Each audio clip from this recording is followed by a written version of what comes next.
actual real estate story. The details are kind of interesting, and it didn't work out, and I'll explain why.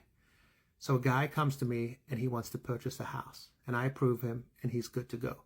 But part of that deal was he had to sell his existing house to make it all work. So his agent comes to me when it's time to list that house and says, do I happen to know anybody that might want to buy the house he's selling? I thought about it for a little bit, and I was like, yeah, I do actually have somebody that would buy that house.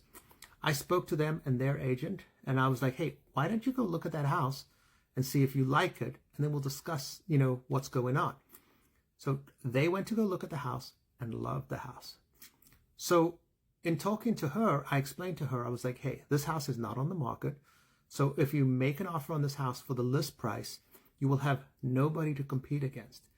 I think that if you let this seller go 45 days before settlement and let him rent back for an additional 45 days, that'll give him time to look for a house, and you could ask him for seller help that will help reduce your cash to close when you purchase this house. So it was kind of a win for her, and she was into it. Now, the person that was selling this house, it was kind of going to be a win for him. A couple of reasons. Number one, he wouldn't have to have a bunch of people come through his house. Number two, he would know that I was helping him purchase a house, and I was helping the person buying his house purchase a house. So he would have some certainty that the loan was going to go through and there was no issues.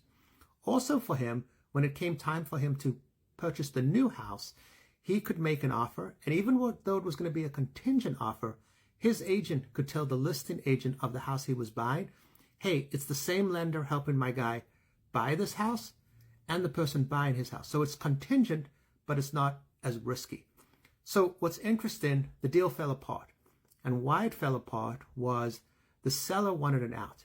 He wanted a clause that said, hey, listen, if I can't find a house within the time allotted to me, I want to cancel the whole contract.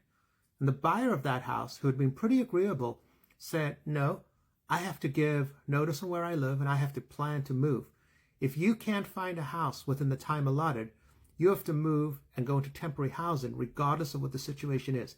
You have a total of 90 days to find a house, and I can't be held to the fact if you can't find a house. So the deal fell apart. So now that person has to go find a house, make an offer that's contingent, and hope somebody will come along and buy the house he's selling.